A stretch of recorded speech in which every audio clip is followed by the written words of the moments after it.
Hey, everybody, this is Jedd Johnson again. Heineck on the line with me, and this is This Week in Grip.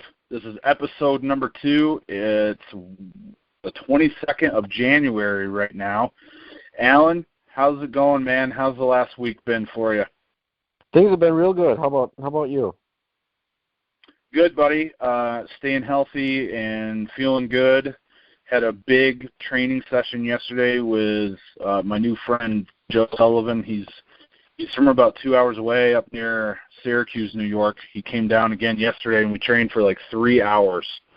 Got a lot of cool stuff on film. He's really strong, dude. I don't know if you saw the videos that I put up from last month when he was down here. I did, yeah, with some of that, like the brick lift and some of the other things. Yeah, that was some impressive stuff. Yeah, man, he's really strong. Like, he's done a lot of wrist stuff with sledgehammers and the stacker brick lift thing from Iron Mind. He's got my pinch block curl, done some stuff with that. He's also got a couple anvils. He brought those down here yesterday. And the one thing I wanted to do was take a picture of all the anvils. I had like 6 of them here in the garage all at one time. So it would have been a really cool picture, but of course I forgot to take that picture. But he's thinking about coming to the Winter Grip Fest in February, so I'm sure he'll bring those down again. And I'm also supposed to have like 180 or 185 pound anvil here for that contest. And I'm thinking, like, when the contest is all done, we'll have like the craziest anvil medley. Just have an exhibition after the contest. I think it's going to be pretty cool. Yeah, that sounds awesome. What did you do this week? Oh. You still there? Yeah.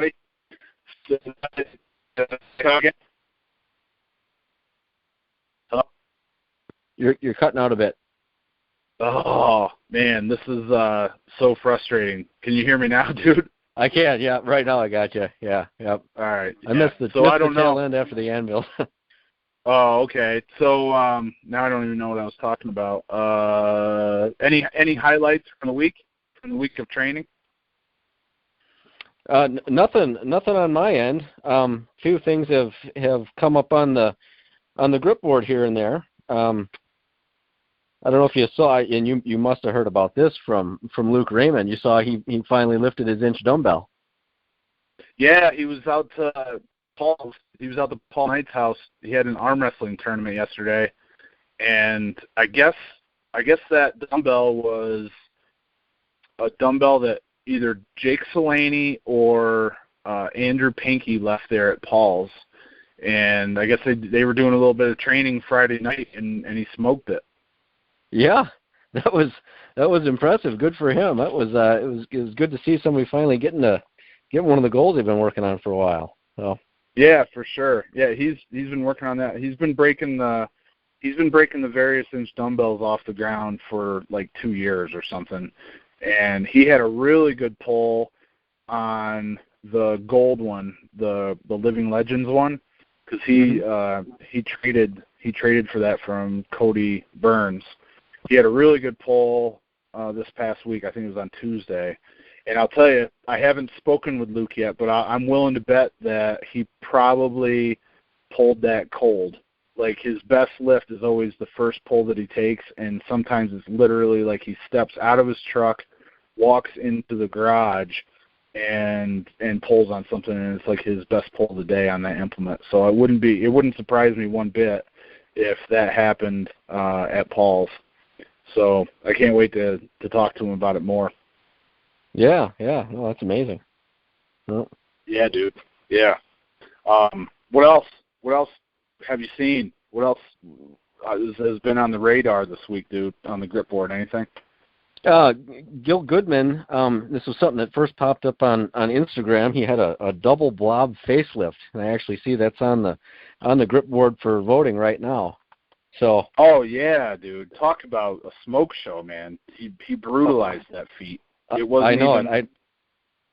I can't even imagine. I mean, my hands, they can't span that. So that's just amazing in itself. And then the weight that goes on with it. So that was really impressive. He shouldn't have any problem getting added to the list on that one for sure.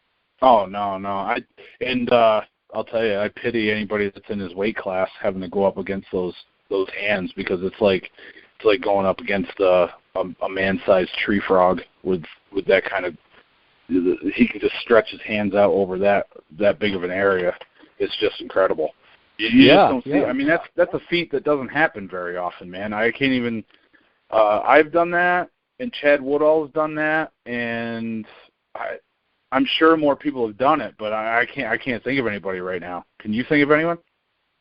I know Daniel Reinhardt has done facelifts. I don't know that I'd seen a double facelift. Maybe he did. Yeah, I can't remember.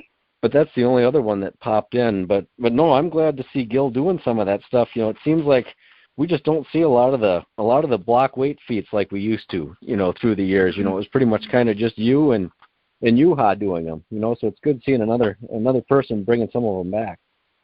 Yeah, for sure. Yeah, it is. It is. I mean, I think, dude, what was it? Just in December, he just lifted both Fat Mans by the regular grip hold. So now he's apparently, were they both Fat Man blobs that he lifted on that? Do you remember seeing whether he made that indication or not? I didn't see that they were identified that way, but I guess I thought the only two blobs that he had were of the Fat Man variety, but I don't know that he showed them to the camera in this video or not. So yeah, but yeah, so cool. Yeah, still quite a feat. So yeah, definitely. Yeah. Other than that, over on the grip board, they've shipped out some new Samash Monster grippers this week. We had the MM1 go to Daniel Fleming. Number 4 went to that Valerie Tolsta. I hope I'm getting that last name right. And then the number 5 went to Morgan Choi. So some of these are going to have some travel time ahead of them. So we're not going to hear any results for a while. But yeah, you know, more excitement that way. So I'm glad to see we've got some more people, a lot of people in the running for that Mash Monster ladder here too. That was another thing that seemed to kind of almost slow down. So yeah, lots of new things coming up there. Yeah, and I don't know why. It seemed like there wasn't very much activity around the Mash Monsters for quite a while, huh, man? No, pretty much. You know, it seemed like Ches was making the run, and then he kind of had a an injury, a little misfortune there, and otherwise, we were seeing pretty much Vano ripping up the rungs, and then that was kind of it. So, but yeah, I tell you, these new guys, you watch what that Valerie T's doing, even Morgan Choi. I mean, I don't see how they're going to get stopped on these anytime soon. It's just a matter of getting the grippers to them. So yeah, and so some real excitement there. Yeah, dude. Well, we'll be watching that very closely to see what's going on, because a couple of the videos that I've seen from Morgan, I mean, it didn't even look like he was trying that hard to close some of these grippers. No, a lot of these are more or less a formality almost until he gets to that upper end. So yeah, these really shouldn't be an issue to him at all. You see those videos where he's smashing high-end 3.5s, and the next day one of these Mash Monster grippers shows up on his doorstep and he hits that too. So it's seems like he's able to do it without a lot of break firsthand. So yeah, and speaking of Mash Monster grippers, I thought we could make today's episode the first appearance of the Juha watch. Have Juha on our radar each week, because I saw him make a proclamation that he was going to be making a run for MM7. Did you see that?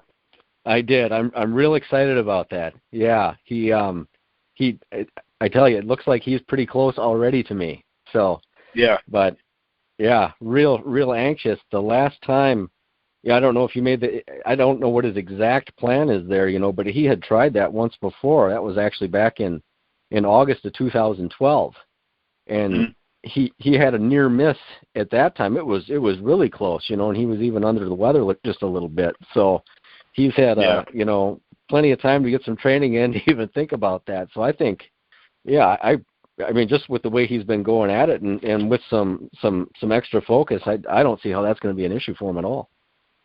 Yeah, I captured some of the statement that he put out on Facebook, and it was already pre-translated on Facebook, and he says, and I'll try to paraphrase this if there's anything that's a little off, and hopefully I don't break up because of my poor cell service, but in 2012, I narrowly failed my goal to be the third man in the world able to close the Mash Monster level 7. The disappointment,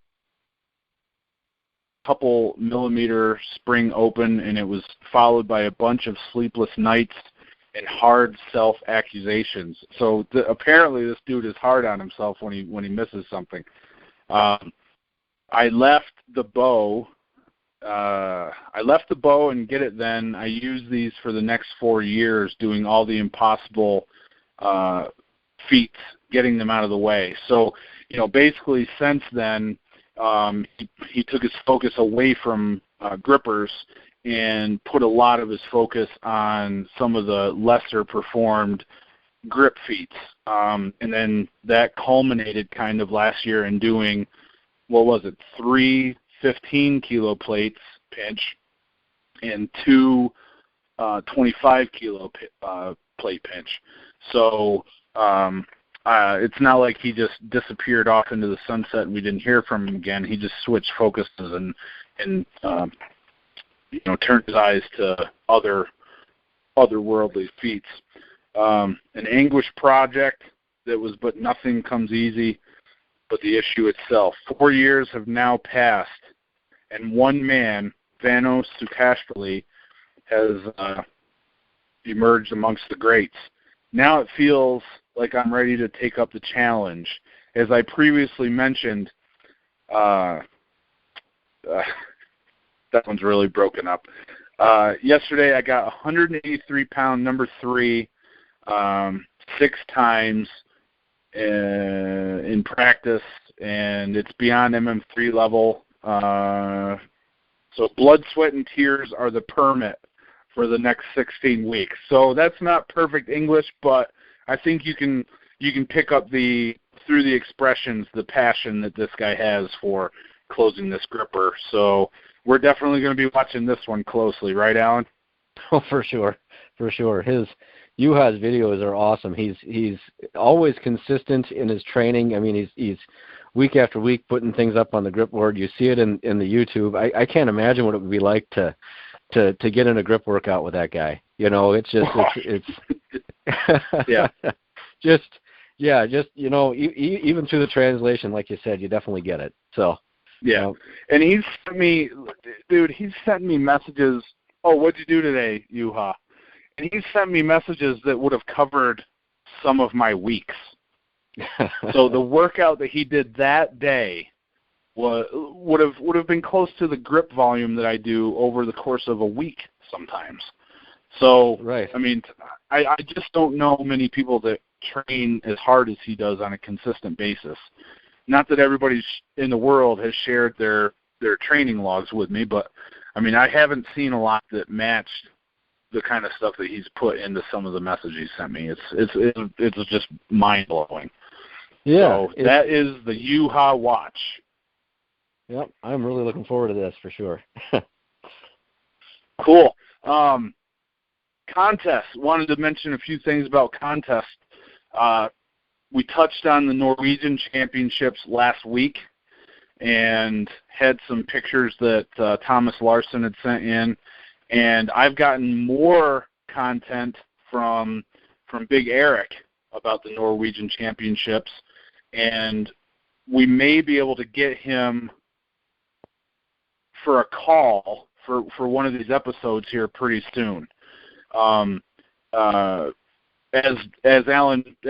happened earlier, all of a sudden my cell service blanked out and I was gone for like 10 seconds. So we're looking into possibly transitioning to Google Hangouts for this call, which I'm hoping will be a little bit more reliable. So that might be coming up here soon. Looking to talk with Eric because he's also he's going to be coming here for the Winter Grip Fest in February. So I'm looking forward to hearing what went on at the Norwegian Championships. Also talk about maybe some of his training in preparation for the Winter Grip Fest. So that'll be coming up pretty soon. We also are going to try to get a hold of Gil and Maria to talk about what went down in Tennessee at the Southern Squeeze last weekend. We were not able to hook up with them this weekend because they had something already planned that they were doing when we were recording. So hopefully we'll be able to touch base with them. But before we move on from that, did you see the one-hand tips tester lift that Tim Fox did at that contest? I didn't see the lift. I saw the number that he hit. What was that? That was 85 kilograms, was it not? I don't know what the kilograms were, but I want to say it was like 188 pounds or something like that. Yeah, it was definitely up there. Yep.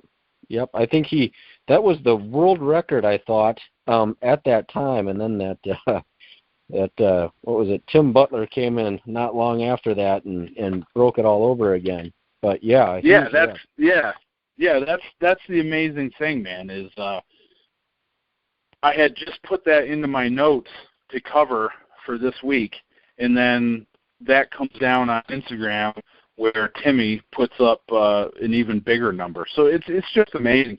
I can't wait until he's up here for the contest. I've got something planned where I'm gonna booby trap the door so that when he comes in, it actually breaks his hand so that he can't come up here and beat me. So did I just say that out loud? Yeah, I definitely heard that one, I think. Oh, all right. We'll probably have to edit that out of the call. The other thing, I don't know if you wanted to say anything about the Norwegian Championships or Southern Squeeze, Alan. I didn't have anything to add to the Norwegian Championships. If we wanted to hold off on the Southern Squeeze until we get a chance to get Gil and Maria on here, or just cover kind of a couple of the highlights, I don't know what you think is best on that one. I think we can just wait. Like there's a couple really good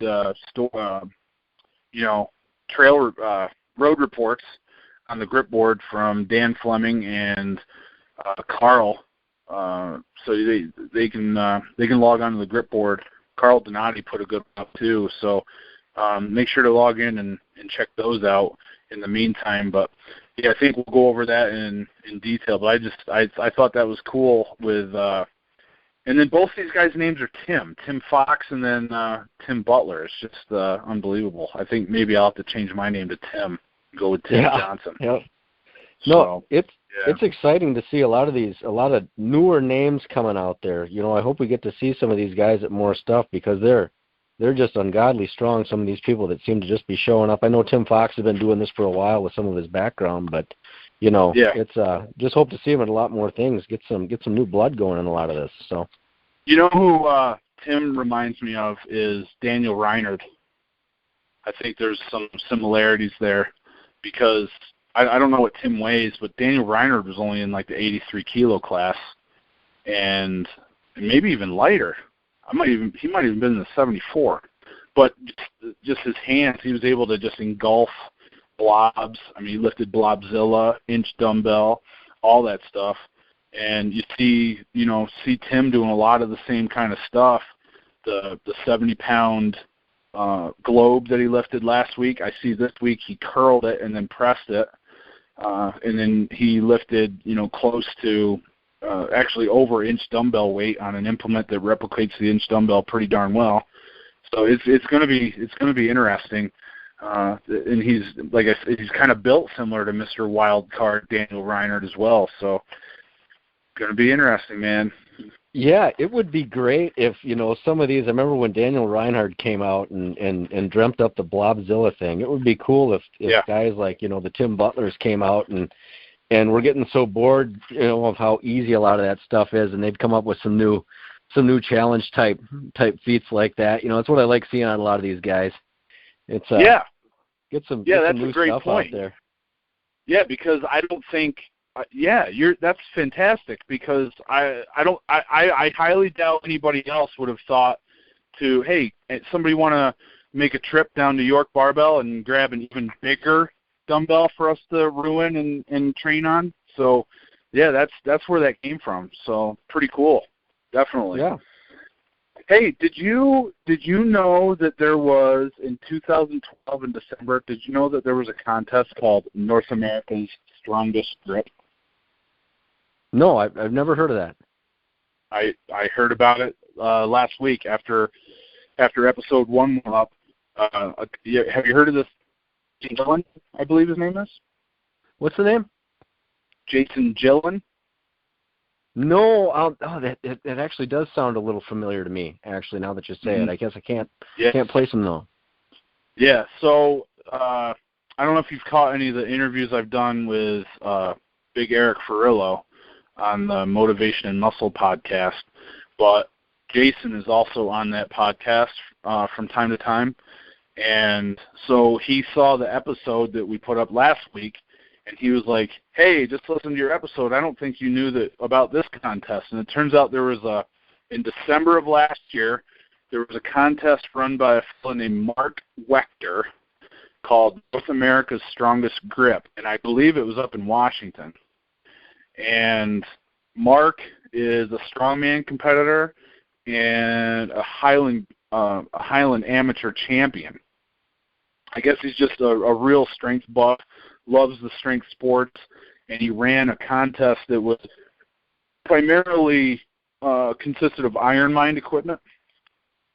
So it had stuff like Silver Bullet, gripper closes with a credit card set,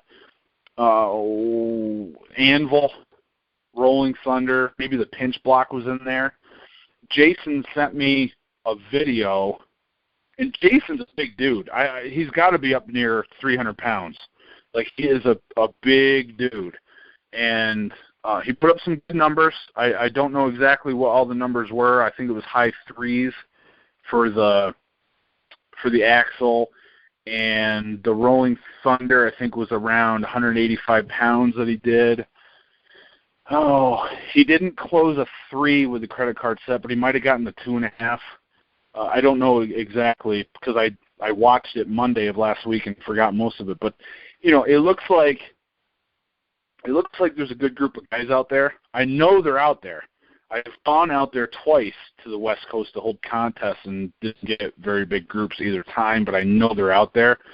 So I'm hoping that whether it's Jason or Mark Wechter or somebody, I'd love to have them come board North American Grip Sport and start on sanctioned contests in order to make that area, give that area a feeder for the rest of the northwest corner, to get them coming into nationals and stuff like that, because I know there's some crazy strong dudes up there. Right. Yeah, for sure. Yeah, so that was in December, and like I said, there's some big dudes up there, and even Jason said there's some beasts my way or something like that. So maybe we'll see some more out of those guys here coming up. I know Jason is really passionate about it. He emails me, or not emails me, but messages me quite often, and I see a lot of stuff that he puts up on Facebook. So we'll be hearing more from him, I'm sure. And then I thought we would do an update on the steel shredder competition. Have you seen anything from David Horn on that by chance today? Not today. He had a few things pop through. I haven't been following that real closely, though. Yeah. It's intriguing to me. I'd be able to find the rank, but I did go and capture it. Brace bending is very, very intense. Whether you're bending something, I know you don't bend a lot, right, Alan? You haven't really ever gotten into that. I've never done it at all. No. Yeah, and it's another thing altogether. For a lot of years, I did the short non-brace bending, the kind of stuff where like certifying on a red nail, and when you go from net to brace bending, I actually think brace bending is harder, especially horseshoe bending. And when you're turning around like Pat Povolitis into a heart shape, that kind of stuff it takes so long to do it, especially the harder shoes. It's extremely demanding. And then when you go to snapping steel, like actually making it break, you have to bend it back and forth over and over and over and over, and it can take, well beyond 5 minutes. So that's actually how I injured my finger last year in a strongman show. All I did, man, was I wrapped up a 60 penny, and I bent that back and forth until it snapped, and I hurt my finger. That was the first feat of the show. And it's very, very demanding stuff. So I've really been intrigued by the steel shredder competition. Because of that injury that I got last year, I haven't signed up, and I'm probably not going to, but it goes until the 24th of February. All you do is you order the steel from David, and he ships it to you, and you have to have it bent and submitted by the 24th of February. The rules are the bar may be bent over the knee, leg, head, neck, and stomach. The bar cannot be bent by the feet or on the floor. Wraps for protection for the hands will be the World of Grip 10x4 suede wraps. You can have 2 wraps on each side if you wish. No gloves are allowed, no wrapping or taping of any part of the wrist or hands. Padding to bend the bar over can be of any suitable material like cloth, canvas, towel, nylon, leather, but cannot contain any rigid components. You can strap the towel to your leg with a knee wrap so that the towel stays in place. And that really is necessary, I'd imagine, because some of these bends are taking like 20 minutes. And if you don't have extra padding on your leg, you're gonna be cut up pretty bad. I would imagine some skin would be able to break from this stuff. Only chalks allowed. Bend the steel bar back and forth until it snaps. The max time is 20 minutes. And then the stock is S275 mild steel. Absolutely no clue what that could possibly mean. The lengths and sizes to choose from are 12 millimeters by 18 inches, 10 millimeters by 14 inches, 10 millimeters by 18 inches, 8 millimeters by 14, 8 millimeters by 18, 6 millimeters by 14, and 6 millimeters by 18.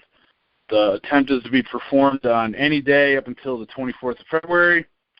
Each steel shredder bar will be marked with an identification mark. They look cool. They're spray painted with red, which is my favorite color.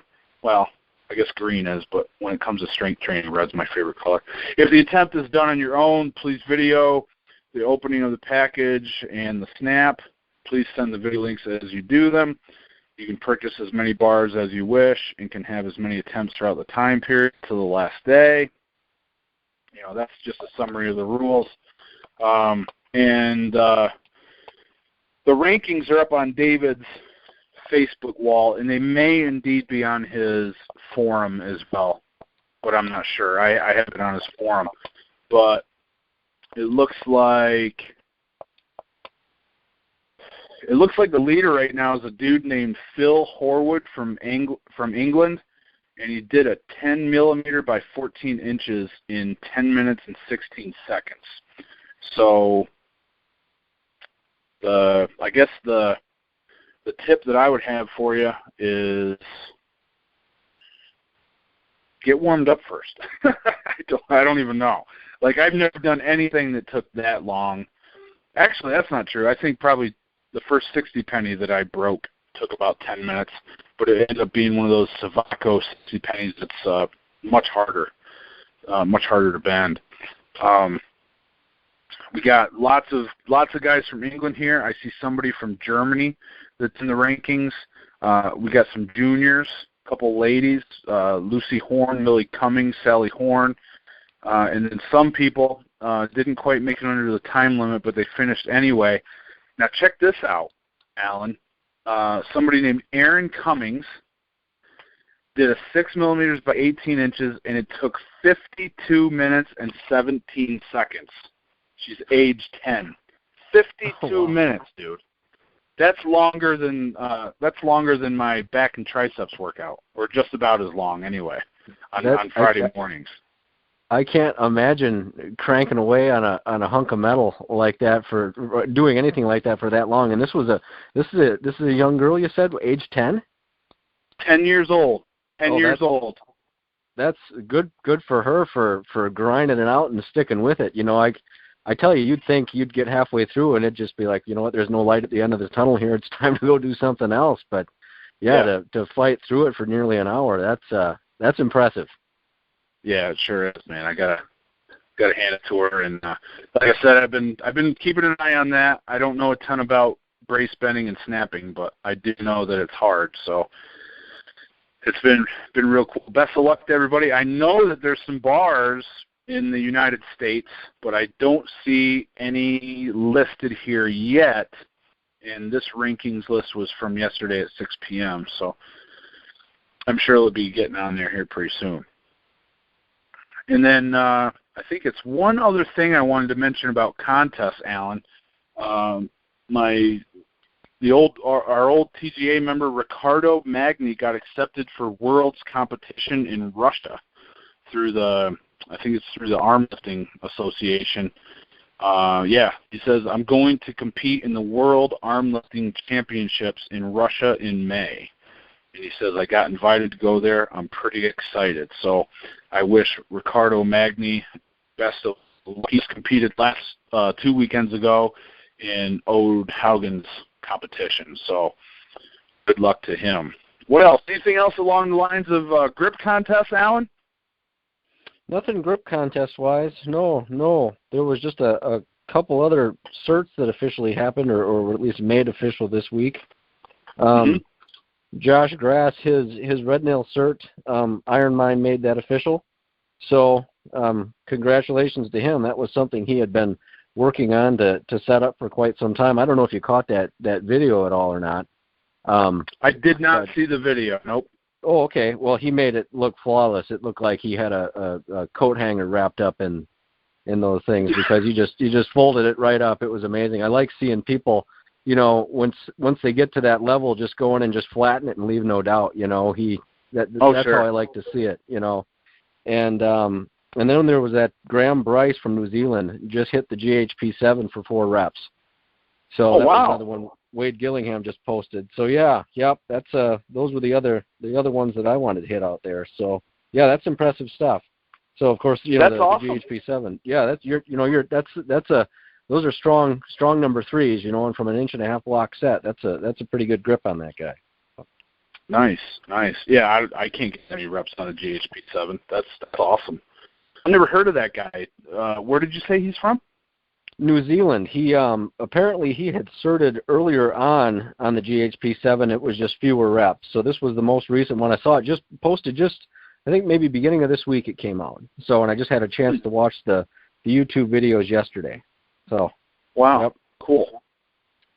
Graham Price. I'm going to make a note of that here.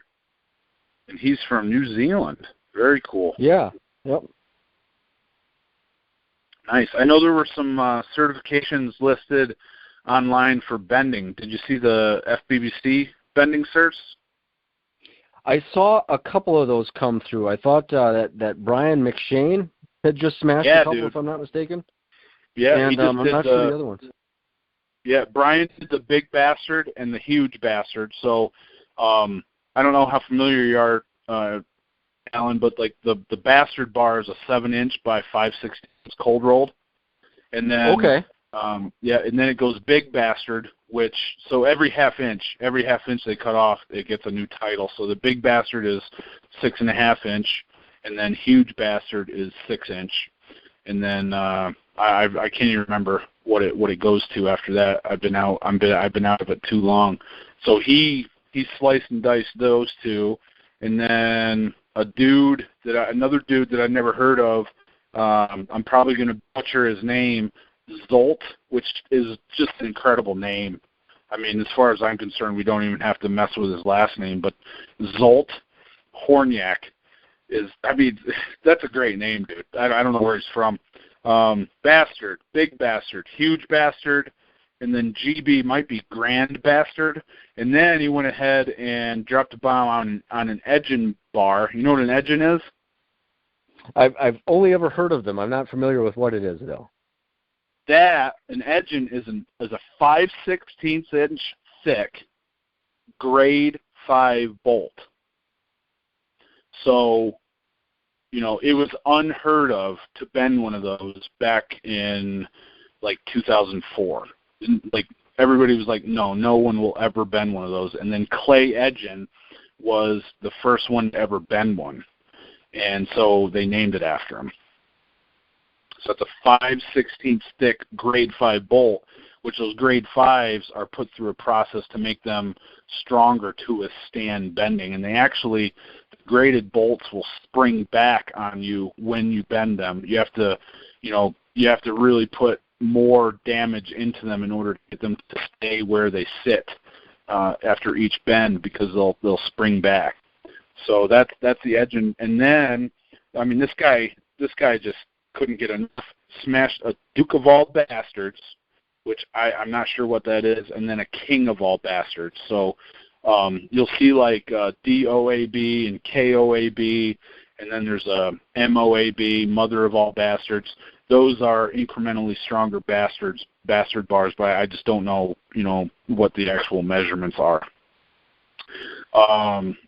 Another Duke of all bastards fell to Juha Lehtimäki, which is the guy that you see doing a lot of support grip stuff out in parking lots and stuff, picking up giant slabs of concrete and stuff. You familiar with that guy? I'm familiar with the name. Yeah. I haven't seen a lot of his material though. Yeah, and he does a lot of he'll post his partial bends, but it's not like he's failing on chintzy steel. They're always like world-class bends. So it's pretty awesome. And then Kevin Colin, and I haven't heard of him for a while. Are you familiar with Kevin? I am. I bought a Blob 50 from him, as a matter of fact. Oh, very good. Yeah, he's a guy that's I've talked with a lot of people where they've picked up stuff from. I have a couple of things I think that I bought from him even, but he got a huge Golden Bastard, which the Golden Bastard series is cut from 3/8 inch brass, and the huge Golden Bastard is 6 inches long. So that's another bend that you don't hear too much about too often. So yeah, awesome. Lots of bending been going on. I'd say there's been a little bit of a resurgence in the bending area as well in that part of grip sport too. Yeah, I'm going to have to start following that a little closer because I've definitely been seeing a lot of that popping up. So yeah. And then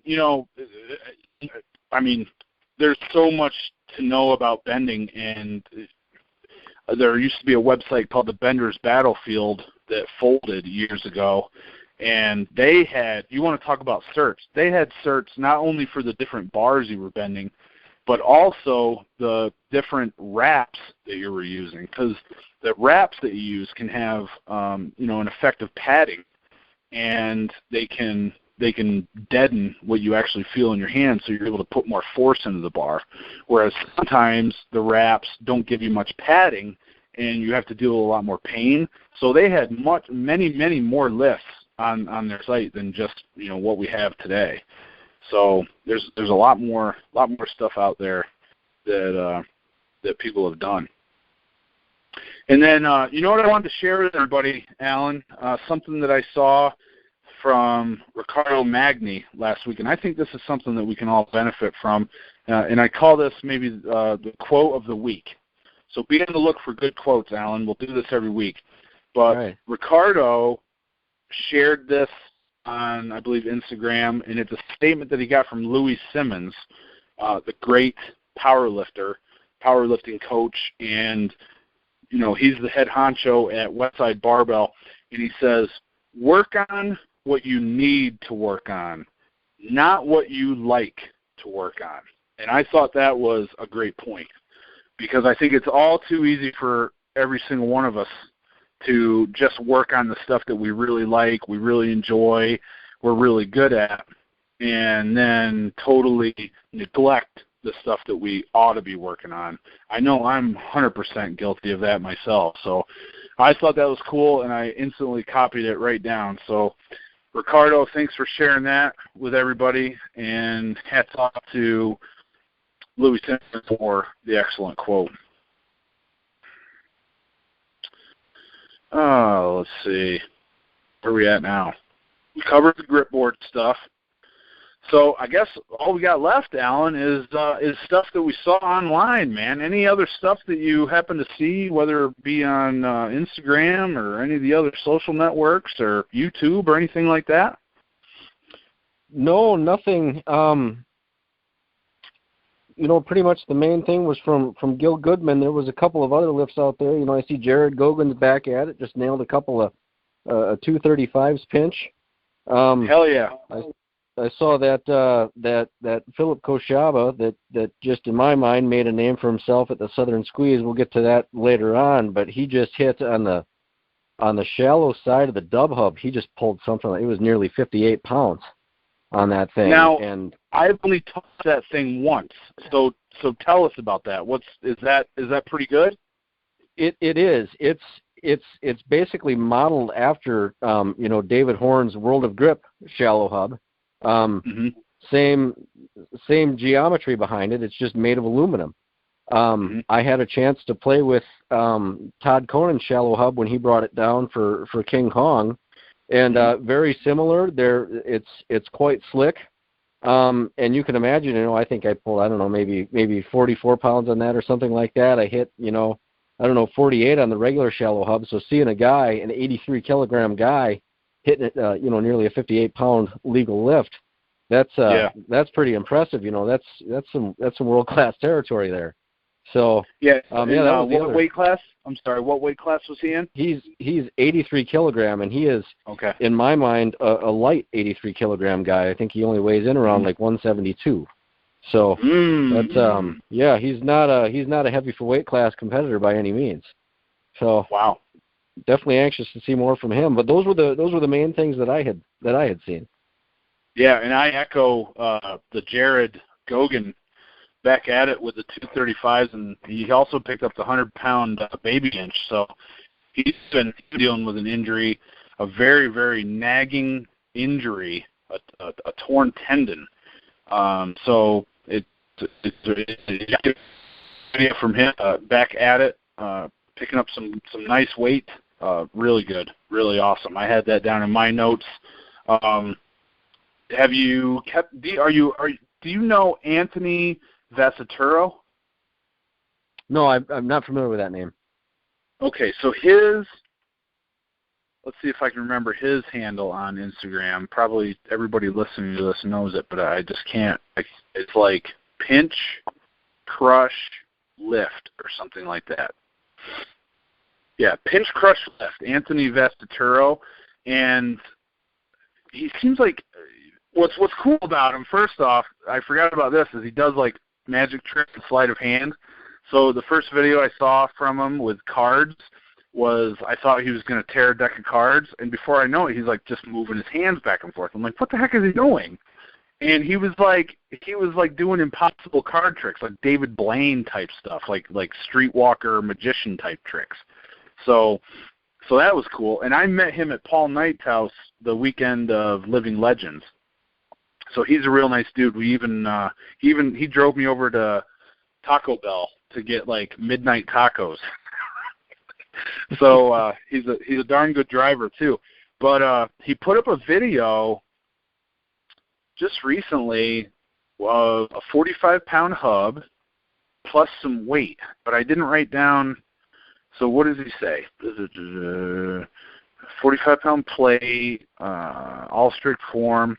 So 45 hold, 47.5, 50, and 52.5-pound lifts. And then he got air with 55 twice, but wasn't able to lock it out or whatever. So that was pretty cool. That's a feat that used to get done much more often, is like the plate hubs with weight added, and you just don't see it.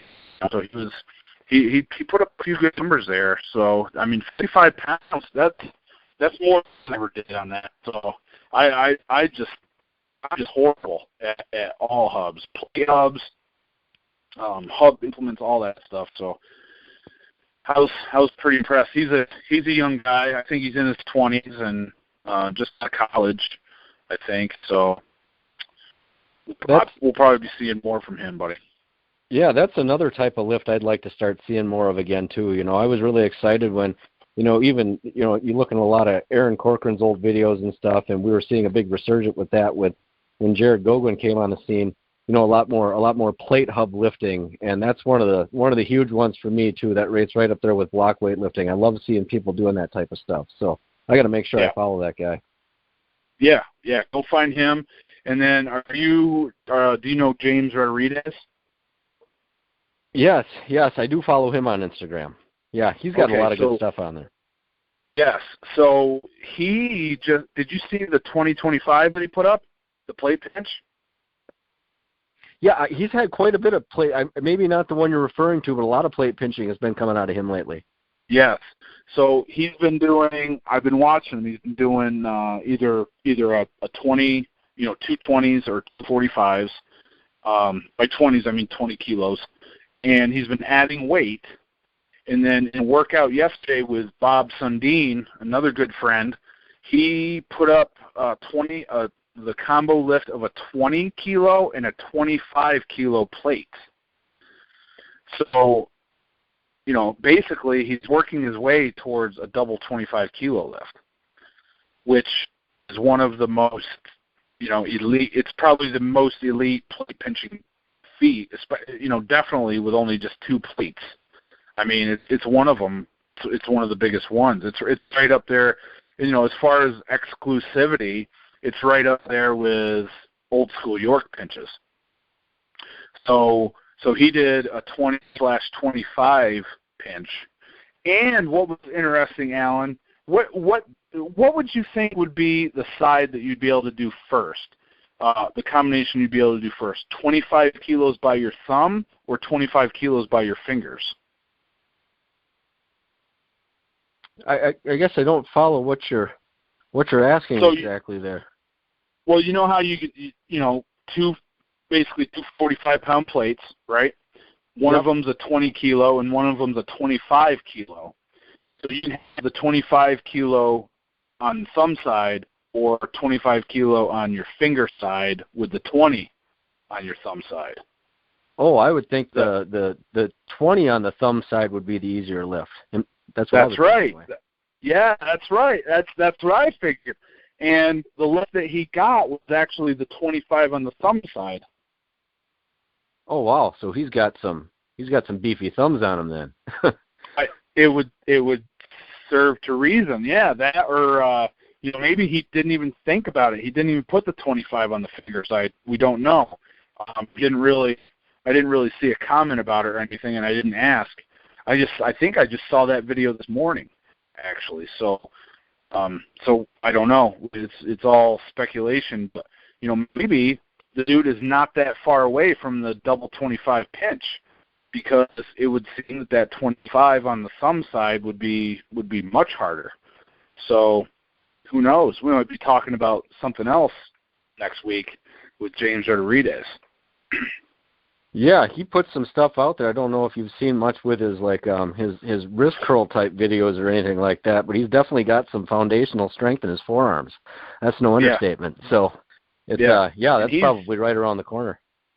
Yeah, and he's the former, I don't know if professional is the word to describe it, because I don't know what what constitutes professional in arm wrestling, but I mean he was definitely near the top of some of the ranks a few years back. He's the guy that put out the Strong Arm Tactics book, and he's like a color commentator for some arm wrestling broadcasts. So the dude knows what he's doing when it comes to lower arm training.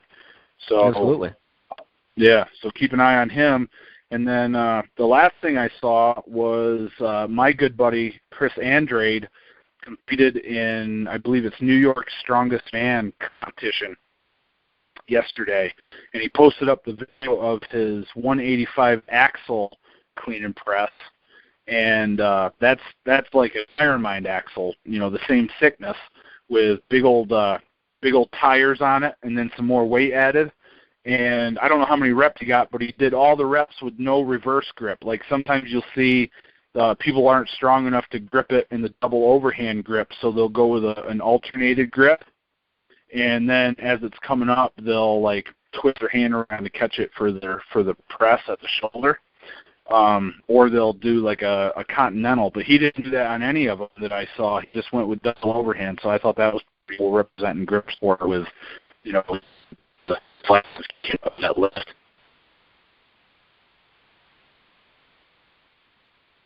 You do any axle overhead work, Alan? I've never played with it from that aspect. No, something I've always thought about experimenting with, just haven't gotten to it. No. Yeah. The last time I did it was after I'd lost weight, and I think Rinderly and I were pushing one another on that lift, and I didn't have any belly to set the bar on, so we were doing continentals, and I just couldn't do it because it kept hitting my belt. You're not supposed to use your belt for a resting point. You can use your belly, but I didn't have enough belly, so I couldn't do it like back in my strongman days. I used to be able to do like I think my best was maybe 315 or something like that in a Continental Clean. So the Continental is when you purposely like you do like a 2-part pull. So you get your first pull onto your belly, and then you kind of like rebend and power it back up so that the bar comes to your shoulders. I think I did like 315 that way on an axle at my strongest before the injury started setting in. So, but 185, I mean, he was doing that for reps, probably like 60-second time limit. That's pretty taxing. So, unfortunately, he had to bow out of the contest early. He was sick. I guess he was sick all week, and he couldn't do the last couple of events. So that really stinks because he worked so hard to compete at a contest and end up getting sick right before, and that's just harsh. So my heart goes out to him, but he's a good dude. I'm sure he's not too worried about it. He'll just get back on the horse and start training for the next contest. So yeah, so that's all I've got, man. You got anything else for episode 2, bro? No, that was everything I had was covered. So. All right, cool, man. Well, I didn't get any more submissions from anyone for like the top 5 feats of 2016. So I still have the post that I made on Instagram and Facebook. So we'll table that for now. But I would really like to get more input from people on what they thought were the top 5 feats of 2016, so that we can cover that sometime in a future call. What's on plan for this week, Alan? What are you working on? Any big feats? You for any big PRs this week?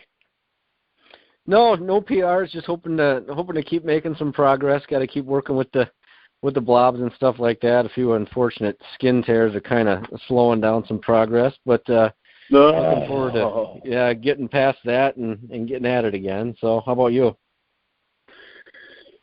I got my list of feats that I'm working on, trying to knock them off one by one. I did a couple yesterday. I did the 56-pound weight in one hand. I did row blob in the other. So I mean, they're combination PRs because I've never had these combinations before. But there's something that I wrote about several years ago called the grip feet tetrahedron, I think it was.